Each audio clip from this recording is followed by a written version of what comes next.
আমি আজকে দাঁড়িয়ে আছি ঢাকার প্রাণ কেন্দ্রে কার্জন হলের সামনে।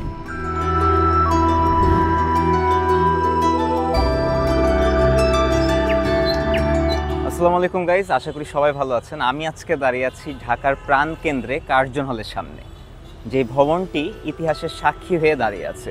আজকে আমরা এই স্থাপত্যের কিছু সুন্দর সুন্দর চিত্র আপনাদের সামনে তুলে ধরবো।